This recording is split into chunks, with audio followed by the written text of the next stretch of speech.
கிறிஸ்துவுக்குள் பிரியமானவர்களே, இந்த வாட்ச்மேன் ஸ்டம்பட் சேனலுக்கு உங்களை மறுபடியும் வரவேற்பதிலே நான் மிக்க மகிழ்ச்சி அடைகிறேன். இன்றைக்கு ஆரோக்கியமான உபதேசம் அப்படின்ற தொடரிலே ஒரு முக்கியமான தலைப்பிலிருந்து நாம் தியானிக்க போகின்றோம். அப்படி என்ன முக்கியமான தலைப்பு அப்படின்னு கேட்டீங்க அப்படின்னா, ஒரு விசுவாசி கர்த்தர் மீது உள்ள விசுவாசத்தினாலே அன்றி பாரம்பரிய சடங்குகளாலோ சுய ஒழுக்கத்தினாலோ அல்லது மாயையான சபை ஒழுக்கங்களினாலோ கர்த்தரை பிரியப்படுத்த முடியாது அப்படின்ற தலைப்பில் இருந்தால் நம்ம என்ன போகிறோம் இன்றைக்கு தியானிக்க போகின்றோம். பாரம்பரிய சடங்குகள் நெறிகள் அப்படின்னா என்ன அப்படின்னு கேட்டிங்க அப்படின்னா, ரொம்ப சுருக்கமாக சொல்லணும் அப்படின்னா, வாரம் நம்ம சர்ச்சுக்கு போகிறது, காணிக்கைகளை கொடுக்கறது, இன்னும் சில சபை கடுத்த பண்டிகைகள், அதாவது இந்த அர்ப்பின் பண்டிகை, இது மாதிரி அநேக பண்டிகைகள் இருக்கு இல்லையா, இந்த காரியங்கள், கிறிஸ்தவ பண்டிகைகள், ஒழுக்க நெறிகள், இவைகள்லாம் நம்ம வாழ்க்கையில் அனுதினமும் கடைப்பிடிப்பதனாலே நம்மளால் ஆண்டவரை பிரியப்படுத்த முடியுமா அப்படின்னு கேட்டிங்க அப்படின்னா, வேதம் கொஞ்சம் வித்தியாசமாக நம்மளை அதை பார்க்க சொல்லுது. அப்படி ஆண்டவரை இவைகளினால் நம்மளால் பிரியப்படுத்த முடியாது அப்படின்னு வேதம் சொல்லுகிற மாதிரி நமக்கு தெரிகிறது இல்லையா. அப்போது இதெல்லாம் நம்ம செய்யக்கூடாதா? சர்ச்சுக்கு போகிறது, காணிக்கை கொடுக்கறது, இவைகள்லாம் ஆண்டவர் பிரியப்பட மாட்டாரா அப்படின்னு கேட்டிங்கன்னா அப்படியும் கிடையாது. இவைகளை நம்ம என்ன பண்ணணும், கண்டிப்பாக செய்யணும் அப்படின்னும் வேதம் சொல்லுது. அப்போது ஏன் இது ரெண்டுக்கு இடையில ஒரு சின்ன டிஃப்ரென்ஸ் வருது? அப்போ ஆண்டவரை பிரியப்படுத்துறதுல இது ரெண்டுக்கு இடையில ஒரு சின்ன ஒரு லைன் இருக்கிற மாதிரி தெரியுது இல்லையா. இந்த காரியத்தை குறித்து தான் என்ன பண்ண போகிறோம், இந்த காணொலியில் தெளிவாய் நாம் தியானித்து அறிய போகின்றோம். இந்த காணொலியை தொடர்ந்து பாருங்கள். வாருங்கள் இந்த காணொலிக்குள்ளே செல்லலாம்.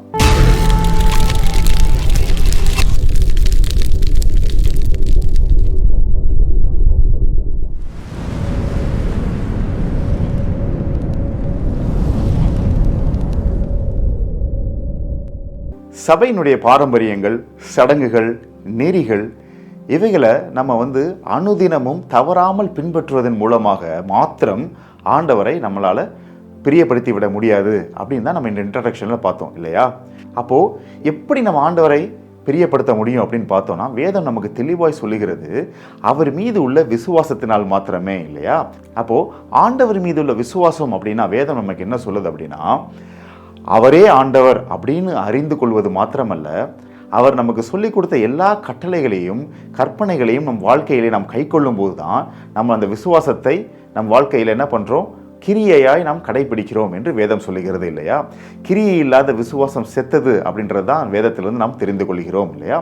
அப்போ விசுவாசத்தின் கிரியை அப்படின்னா என்ன அப்படின்னா, ஆண்டவர் நமக்கு சொன்ன ஒவ்வொரு காரியங்களையும் கற்பனைகளையும் தவறாமல் நாம் என்ன பண்ணுறது, நம்மளுடைய வாழ்க்கையிலே கடைபிடிப்பது. இதுதான் உண்மையான ஒரு கிறிஸ்தவனுடைய விசுவாசம்.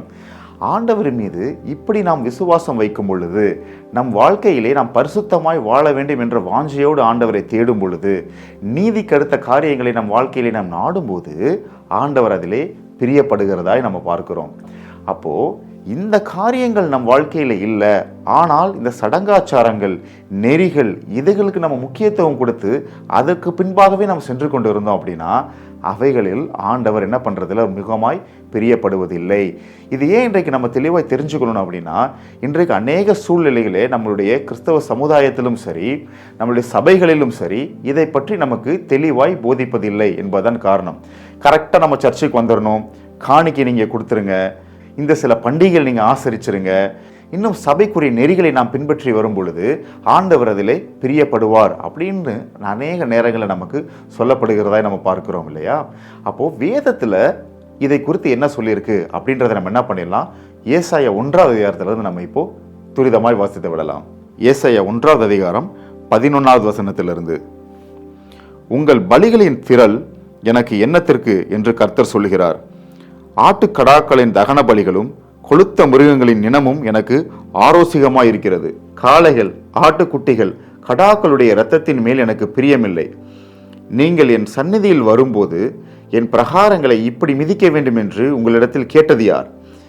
இனி வீண் காணிக்கைகளை கொண்டு வர வேண்டாம். தூபம் காட்டுதல் எனக்கு அருவருப்பாயிருக்கிறது. நீங்கள் அக்கிரமத்தோடே ஆசரிக்கிற மாத பிறப்பையும் ஓய்வு நாளையும் சபை கூட்டத்தையும் நான் இனி சகிக்க மாட்டேன். உங்கள் மாத பிறப்புகளையும் உங்கள் பண்டிகைகளையும் என் ஆத்மா வெறுக்கிறது. அவைகள் எனக்கு வருத்தமாக இருக்கிறது. அவைகளை சுமந்து இளைத்து போனேன். நீங்கள் உங்கள் கைகளை விரித்தாலும் என் கண்களை உங்களை விட்டு மறைக்கிறேன். நீங்கள் மிகுதியாய் ஜெபம் பண்ணினாலும் கேளேன். உங்கள் கைகள் இரத்தத்தினால் நிறைந்திருக்கிறது. இப்படியாக இந்த வேத பகுதி நமக்கு சுட்டி காட்டுகிறதை நம்ம பார்க்கிறோம் இல்லையா? அப்போ இந்த இடத்துல ஆண்டவர் என்ன சொல்றாரு அப்படின்னா, உங்களுடைய பலிகளோ, உங்களுடைய காணிக்கைகளோ, உங்களுடைய தூபம் காட்டுதலோ, நீங்கள் சபைக்கு வருதலோ, நீங்கள் அனுசரிக்கும் ஓய்வு நாளோ, நீங்கள் சபையில் கூடி வருகிறதோ மாத்திரம் அவருக்கு முக்கியமாக இந்த இடத்துல காணப்படுகிறது இல்லையா? அக்கிரமமான ஒரு சிந்தையோடு நம் வாழ்க்கையிலே பாவம் காணப்படும் போது இல்லையா, அந்த பாவத்திலிருந்து மனம் திரும்பாமல் பாவ வாழ்க்கையிலே நம்ம வாழ்ந்து கொண்டு ஆண்டவர் இடத்துல நம்ம என்ன பண்ணுறோம், இந்த காரியங்களை அனுசரித்து வரும் பொழுது அது அவருக்கு அருவருப்பாய் இருக்கிறது அப்படின்னு தான் சொல்கிறார் இல்லையா? அப்போது நம்ம அந்த பாவ வாழ்க்கையிலிருந்து விடுபடாமல் மனம் திரும்பாமல் நாம் செய்கின்ற ஜெபம் கூட அவரிடத்துல ஏற்புடையதா இல்லை அப்படின்னு தான் இந்த வேத பகுதி இந்த இடத்துல நமக்கு தெளிவாய் சொல்லுகிறதாய் நம்ம பார்க்கிறோம். இன்னும் அடுத்த சில வசனங்களை இதே அதிகாரத்தில் நம்ம வாசிக்கலாம். உங்களை கழுவி சுத்திகரியுங்கள், உங்கள் கிரியைகளின் பொல்லாப்பை என் கண்களுக்கு மறைவாக அகற்றிவிட்டு தீமை செய்தலை விட்டு ஒழியுங்கள். நன்மை செய்ய படியுங்கள், நியாயத்தை தேடுங்கள், ஒடுக்கப்பட்டவனை ஆதரித்து திக்கற்ற பிள்ளையின் நியாயத்தையும் விதவியின் வழக்கையும் விசாரியுங்கள். வழக்காடுவோம் வாருங்கள் என்று கர்த்தர் சொல்லுகிறார். உங்கள் பாவங்கள் செவ்வேர் என்று இருந்தாலும் உறைந்த மலையைப் போல் வெண்மையாகும். அவைகள் இரத்தாம்பர சிவப்பாய் இருந்தாலும் பஞ்சை போல் ஆகும். நீங்கள் மனம் பொருந்தி செவி கொடுத்தால் தேசத்தின் நன்மையை புசிப்பீர்கள். மாட்டோம் என்று எதிர்த்து நிற்பீர்களானால் பட்டயத்துக்கு இரையாவீர்கள். கர்த்தரின் வாய் இதை சொல்லிற்று. இப்படியாக இந்த வேத பகுதி சொல்லுகிறதா நம்ம என்ன பண்றோம் பார்க்கிறோம் இல்லையா? அப்போ இது இந்த இடத்துல மாத்திரம் இல்ல, அநேக இடங்கள்ல வேதம் இதை நமக்கு தெளிவாய் சுட்டி காட்டுறதை நம்மளால தெரிந்து கொள்ள முடிகிறது. அப்போ இங்க என்ன ஆண்டவர் சொல்றார் அப்படின்னா, நீங்கள் மனம் திரும்பி என்னிடத்தில் வருவீர்களானால் உங்கள் பாவத்தை மன்னித்து நான் என்ன பண்ணுவேன், உங்களை பரிசுத்த பண்ணுவேன் அப்படின்னு தான் இந்த வேத பகுதியில் ஆண்டவர் சொல்றாரு இல்லை. அப்போ மனம் திரும்பி ஆண்டவர் இடத்துல நாம் போவேமே ஆனால் அவருடைய ஆசீர்வாதத்தை நம்மளால் என்ன பண்ண முடியும், சுதந்திரத்து கொள்ள முடியும். அப்படின்னால மனம் திரும்பலாம் முடியாது. நான் என்ன பண்ணுவேன், இந்த சடங்காச்சாரங்கள், இந்த நெறிகள் இதெல்லாம் எனக்கு பக்காவாக எழுத கொடுத்துருக்கு. சின்ன வயசுலேருந்து நான் இதெல்லாம் கடைபிடிச்சிட்டு வரேன். இதை மாத்திரம் நான் என்ன பண்ணுவேன், ரெகுலராக செஞ்சிருவேன், ஆண்டவர் நான் ஆசீர்வதிக்கணும் அப்படின்னு நீங்கள் சொன்னீங்க அப்படின்னா கர்த்தருடைய ஆசீர்வாதத்தை நம்ம என்ன பண்ண முடியாது, சுதந்திரத்து கொள்ள முடியாது அப்படின்றத இந்த வேத பகுதியில் நம்ம பார்க்கிறோம். அநேக வேளைகளிலே நம் வாழ்க்கையிலே கர்த்தருடைய ஆசீர்வாதங்களை நம் வாழ்க்கையிலே நாம் சுதந்திரத்து கொள்ள முடியாமல் போவதற்கு இதுவும் ஒரு முக்கியமான காரணம். ஏன் அப்படின்னா, நாமவே என்ன நினைத்துக் கொள்கிறோம் அப்படின்னா, நாம் இந்த நெறிகளை நம்ம வாழ்க்கையில் கரெக்டாக செய்கிறதுனால கர்த்தருக்கு அடுத்த காரியங்களில் நம்ம கரெக்டாக இருக்கிறதா நம்ம நினச்சிக்கிறோம் இல்லையா? ஆனால் நம்ம வாயில தான் ஆண்டவரை துதிக்கிறோமே ஒழிய நம்மளுடைய இருதயம் எப்படி இருக்குன்னா அவரை விட்டு ரொம்ப தூரமாய் விலகி இருக்கிறத அநேக நேரங்களில் நம்மால் உணர்ந்து கொள்ள முடிகிறது. அப்போது நம்மளுடைய பாவ வாழ்க்கையிலிருந்து ஆண்டவர் நமக்கு சொல்லி கொடுத்த கற்பனைகளை கீழ்ப்படிந்து அவரிடத்திலே நாம் மனம் திரும்பி வரும்போது அவர் நம்மை பரிசுத்தப்படுத்துகிற தேவனாய் இருக்கிறார். அவர் நம்மை நீதிமான்களாக்கின்ற தேவனாய் இருக்கிறார் இல்லையா? இதை நம்ம என்ன பண்ணிக்கணும், தெளிவாய் தெரிந்து கொள்ள வேண்டும். அதே மாதிரி அநேக நேரங்களில் நமக்கு என்ன சொல்கிறாங்க அப்படின்னா, மனுஷருடைய கற்பனைகள் அப்படின்னு சில காரியங்கள் இருக்குது இல்லையா? அதுதான் நம்ம என்ன பண்ணுறோம், ஒழுக்கங்கள், அதாவது சுய ஒழுக்கம் இல்லை சபைகளிலே நமக்கு நியமனமாய் கொடுத்த சில ஒழுக்க காரியங்களும் இருக்குது. இப்போ நம்ம சிம்பிளாக எக்ஸாம்பிளாக சொல்லணும்னு வச்சுக்கோங்களேன், வெள்ளை ட்ரெஸ்ஸு தான் போட்டு வரணும் அப்படிங்கிறது, டக்கின் பண்ணணும்னு சில இடத்துல சொல்லுவாங்க, டக்கின் பண்ண வேண்டாம்னு சில இடத்துல சொல்லுவாங்க, தாடி மீசையை ஷேவ் பண்ணுன்னு சொல்லுவாங்க இல்லையா? இப்படி அநேக ஒழுக்க காரியங்கள் இருக்கு. இதெல்லாம் கர்த்தருக்கு பிரியமான ஒழுக்க காரியங்கள் அப்படின்னு சொல்லி நமக்கு சொல்லி கொடுத்துருப்பாங்க. இன்னும் அடுத்த லெவலில் நம்ம போனோம் அப்படின்னா நகை போடுன்னு சொல்றவங்களும் இருப்பாங்க, நகை போடுறத பத்தி கவலை இல்லை அப்படின்னு சொல்ற இடங்களும் உண்டு. சில காரியங்களை புசிக்கலாம்னு சொல்ற இடங்கள் உண்டு. இவைகளை நம்ம என்ன பண்ணக்கூடாது, சாப்பிடக்கூடாதுன்னு சொல்ற இடங்களும் உண்டு இல்லையா? அப்போ விலை உயர்ந்த சில பொருட்களை நம்ம பயன்படுத்தலாம் அப்படின்னு சொல்ற இடங்கள் உண்டு.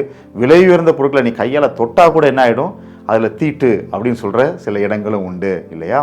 இப்படி அநேகமாக குழப்பங்கள் காணப்படுறதை நம்ம வாழ்க்கையில் நம்ம கண்டிப்பாக பார்க்க முடியுது. நான் குறிப்பிட்டு இந்த இடத்துல இப்படி சொல்லுவாங்க, அந்த இடத்துல அப்படி சொல்லுவாங்க நான் சொல்ல வரல.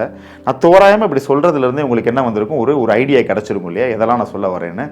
அப்போது இந்த காரியங்கள்லாம் செய்கிறதுனாலையும் ஆண்டவரை நம்ம பிரியப்படுத்திட முடியுமான்னு பார்த்தோம் அப்படின்னா அப்படியும் கிடையாது இல்லையா? நம்ம இதற்காக என்ன பண்ணலான்னா, புதிய ஏற்பாட்டில் கொலோசியர்லேருந்து சில வசனங்களை வாசிக்கலாம். அதிலிருந்து ஆண்டவர் என்ன நமக்கு சொல்கிறார்ன்றதை நம்ம கற்றுக்கொள்ளலாம். ஆகையால் போஜனத்தையும் பானத்தையும் குறித்தாவது, பண்டிகை நாளையும் மாத பிறப்பையும் ஓய்வு நாளையும் குறித்தாவது ஒருவனும் உங்களை குற்றப்படுத்தாது இருப்பானாக. அவைகள் வரும் காரியங்களுக்கு நிழலாயிருக்கிறது. அவைகளின் பொருள் கிறிஸ்துவை பற்றினது. இப்படியாய் இந்த வேத பகுதி சொல்கிறத நம்ம பார்க்குறோம் இல்லையா? அப்போ இந்த வேத பகுதியில் என்ன சொல்லுது அப்படின்னு பார்த்தா, பண்டிகைகளை ஆசரிப்பது, ஓய்வு நாளை ஆசரிப்பது, இவையெல்லாம் இப்படி ஒரு ஸ்ட்ரக்சர், இதுக்குள்ளே இந்த கோட்பாடுகள் இருக்கணும் அப்படின்ற ஒரு நெறிக்குள்ளாக இடைப்பட்டிருக்கணும் அப்படின்னு சொல்லிட்டு உங்களை யாரும் நியாயம் திருக்காதபடி நீங்கள் பார்த்துக்கோங்க. ஏன்னா இவைகள்லாம் என்ன வருங்காலத்தோட நிழலாக தான் இருக்குது. ஆனால் இதோடைய கருத்து எதை பற்றியது? கிறிஸ்துவை பற்றியது அப்படின்னு அந்த இடத்துல சொல்கிறாங்க இல்லையா?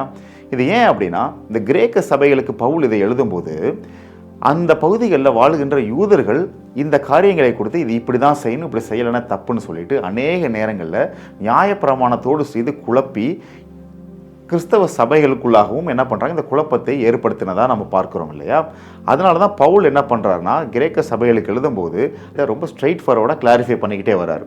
ஸோ இதோட கிளாரிஃபிகேஷன் என்ன அப்படின்னா, நம்மளுடைய கருத்து கிறிஸ்துவை பற்றியதாக தான் இருக்கணும்.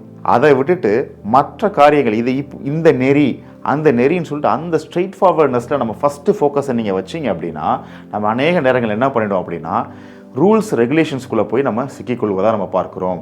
ஆனால் கிறிஸ்துவை போல் மாற வேண்டும் அப்படின்றதான் நம்மளுடைய கருத்தாக இருக்கிறது இல்லையா? அதில் தான் நமக்கு ஒரு பந்தய பொருளும் இருக்குது.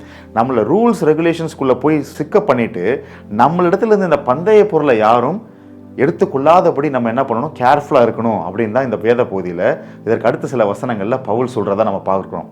ஏன் அப்படின்னு பார்த்தா, நாம் என்ன பண்ணுறோம் அப்படின்னா, ஞானஸ்நானத்தின் மூலமாக நாம் என்ன பண்ணுறோம், கிறிஸ்துவோடு கூட அடக்கம் பண்ணப்பட்டு அவரை உயிர்த்தெழும்ப பண்ணிய தேவன் மீது உள்ள விசுவாசத்தினாலே நாம் கிறிஸ்துவோடு கூட உயிர்த்தெழுந்ததாக நம்ம என்ன பண்ணுறோம் பார்க்குறோம் இல்லையா? அப்போது பாவத்திற்கு நம்ம அடக்கம் பண்ணப்பட்டு கிறிஸ்துவின் நீதிக்குள்ளாக நம்ம உயிர் பெற்றவர்களாக நம்ம பார்க்கிறோம். இப்படி நம்ம வாழ்க்கையை நம்ம வாழும்போது நம் வாழ்க்கையிலே காணப்பட வேண்டிய நீதியை குறித்து தான் நம்மளுடைய ஃபோக்கஸ் இருக்கணுமே தவிர, மற்ற ரூல்ஸ் ரெகுலேஷன்ஸ் எல்லாம் நம்ம நீதியின் பாதையில் போகும்போது அது நம்மோட கூட என்ன பண்ணும், சேர்ந்து ட்ராவல் பண்ணும் அப்படின்னு தான் நமக்கு இந்த வேத பகுதி சொல்லுகிறது. இன்னும் இந்த அதிகாரத்தில் உள்ள அடுத்த வசனங்களை நான் வாசிக்கும் போது இதோடைய கருத்து நமக்கு இன்னும் தெளிவாய் புரியும். மாயமான தாழ்மையிலும் தேவதூதர்களுக்கு செய்யும் ஆராதனையிலும் விருப்பமுற்று காணாதவைகளை துணிவாய் நுழைந்து தன் மாம்ச சிந்தையினாலே வீணாய் இருமாப்பு கொண்டிருக்கின்ற எவனும் உங்கள் பந்தய பொருளை நீங்கள் இழந்து போகும்படி உங்களை வஞ்சியாதிருக்க பாருங்கள். நீங்கள் கிறிஸ்துவுடனே கூட உலகத்தின் வழிபாடுகளுக்கு மரித்ததுண்டானால் இன்னும் உலக வழக்கத்தின்படி பிழைக்கிறவர்கள் போல மனுஷருடைய கற்பனைகளின்படியும் போதனைகளின்படியும் நடந்து தொடாதே, ருசி பாராதே, தீண்டாதே என்கின்ற கட்டளைகளுக்கு உடன்படுகிறது என்ன?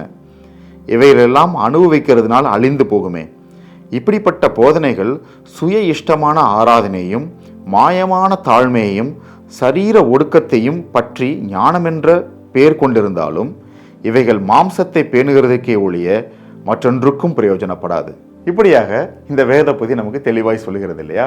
இதிலிருந்து நம்ம தெளிவாக என்ன கற்றுக்கொண்டோம் அப்படின்னா, தொடாதே, தீண்டாதே, ருசி பாராதே அப்படின்னு சொல்லிட்டு நம்மளை சுற்றி அநேக நெறிகள் இருந்த போதும் கூட வேதம் இந்த பகுதியில் நமக்கு என்ன தெளிவாக சொல்லுதுன்னா, கிறிஸ்து தான் நம்மளுடைய focus. Christ is a right focus.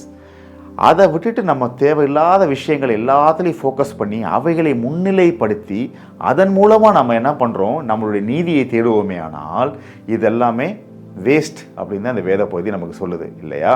இதனால் நம்ம என்ன பண்ணலாம், நம்ம சரியான பாதையில் போகிறதா நம்ம நினச்சிக்கலாமே ஒழிய, ஆனால் இவைகள் நம்மை நீதியின் பாதையிலே கொண்டு செலுத்தாது.